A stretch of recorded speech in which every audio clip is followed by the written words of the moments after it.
bachcho, let's read the question. The question says that the value of the expression 2 times 1 plus omega into 1 plus omega square plus 3 times 2 plus omega into 2 plus omega square plus 4 times 3 plus omega into 3 plus omega square plus so on up to n plus 1 times n plus omega into n plus omega square, where omega is an imaginary cube root of unity, is. The options are n into n plus 1 upon 2 whole square, n into n plus 1 upon 2 whole square minus n into n plus 1 upon 2 whole square plus n, and none of these. इस question में expression दे रखा है 2 times 1 plus omega into 1 plus omega square plus 3 times 2 plus omega into 2 plus omega square plus 4 times 3 plus omega into 3 plus omega square and so on up to n plus 1 into n plus omega into n plus omega square, जहाँ पे omega जो है वो imaginary cube root of unity है, तो इस expression की value बतानी है। बहुत ही सिंपल सा क्वेश्चन है।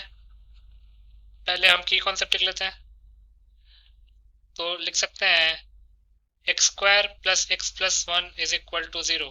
इसको अगर हम सॉल्व करेंगे तो क्या आएगा, -1 plus minus root 3 iota upon 2, तो -1 plus root 3 iota upon 2 and -1 minus root 3 iota upon 2, इसको हम ओमेगा बोलते हैं और इसको हम ओमेगा स्क्वायर बोलते हैं। और एक प्रॉपर्टी होती है 1 plus omega square is equal to 0। और ओमेगा स्क्वायर क्या होते हैं, क्यूब रूट ऑफ यूनिटी। दूसरा समेशन n क्यूब, इसका फॉर्मूला होता है n into n plus 1 upon 2 whole square. तो इन्हीं दो की कॉन्सेप्ट्स को यूज करके इस क्वेश्चन को सॉल्व कर लेते हैं। जो गिवन एक्सप्रेशन दे रखा है वो क्या है, 2 into 1 plus omega into 1 plus omega square plus 3 into 2 plus omega into 2 plus omega square plus 4 into 3 plus omega into 3 plus omega square and so on up to n plus 1 into n plus omega into n plus omega square. तो इसको हम क्या लिख सकते हैं, summation n is equal to 1 to n plus 1 into n plus omega into n plus omega square. Simplify करते हैं, ये जगह summation n is equal to 1 to n plus 1 into n square plus omega n plus omega square n plus omega cube. ये जाएगा summation n is equal to 1 to n plus 1 into n square plus n common ले लेंगे तो omega square plus omega into n हो जाएगा plus omega cube. Further simplify करते हैं, ये हो जाएगा summation n is equal to 1 to n plus 1 into n square plus omega की जगह पे हम क्या पुट कर देंगे, -1, क्योंकि omega square plus omega plus 1 is equal to 0 होता है। तो ये हो जाएगा -1 into n plus last term है ओमेगा क्यूब। फर्दर सिंप्लीफाई करते हैं, हो जाएगा summation n is equal to 1 to n plus 1 into n square minus n plus omega cube. Simplify करते हैं तो ये हो जाएगा summation n is equal to 1 to n, multiply करेंगे तो हो जाएगा n cube plus n square minus n plus n omega cube plus omega cube plus n square cancel out हो जाएगा। ये हो जाएगा summation n is equal to 1 to n cube minus n plus n omega cube plus omega cube.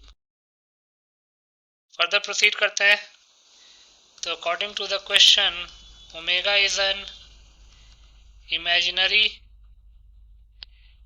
Cube root of unity. इसका मतलब कि omega is a root of x cube minus 1 is equal to 0। और अगर omega root है x cube minus 1 is equal to 0 का, तो इसका मतलब हम कह सकते हैं omega will also satisfy x cube minus 1, omega will also satisfy x cube minus 1 is equal to 0। इसका मतलब कि ओमेगा क्यूब माइनस 1 की वैल्यू 0 के इक्वल आ जाएगी, तो ओमेगा क्यूब को हम 1 लिख सकते हैं।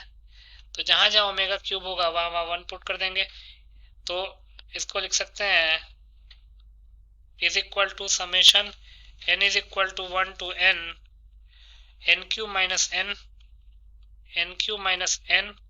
प्लस n ओमेगा क्यूब की जगह पे 1 पुट कर देंगे plus omega cube again plus 1, plus n minus n cancel out हो जाएगा। तो ये हो जाएगा summation n is equal to 1 to n cube plus 1 तो ये हो जाएगा summation n cube n is equal to 1 to n plus summation n is equal to 1 to n 1। अब 1 को n टाइम्स ऐड करेंगे तो n ही आएगा, और n क्यूब को लिख सकते हैं, समेशन n क्यूब को क्या लिख सकते हैं, अगर 1 टू n ऐड करना है तो ये हो जाएगा n into n plus 1 upon 2 whole square plus n। अगर आप देखेंगे तो ये किस ऑप्शन में लिखा हुआ है, n into n plus 1 upon 2 whole square plus n C option में लिखा हुआ है। इसका मतलब कि जो सी ऑप्शन है वो हमारा करेक्ट ऑप्शन हो जाएगा। तो यहाँ से हम लिख सकते हैं hence C is the required correct option.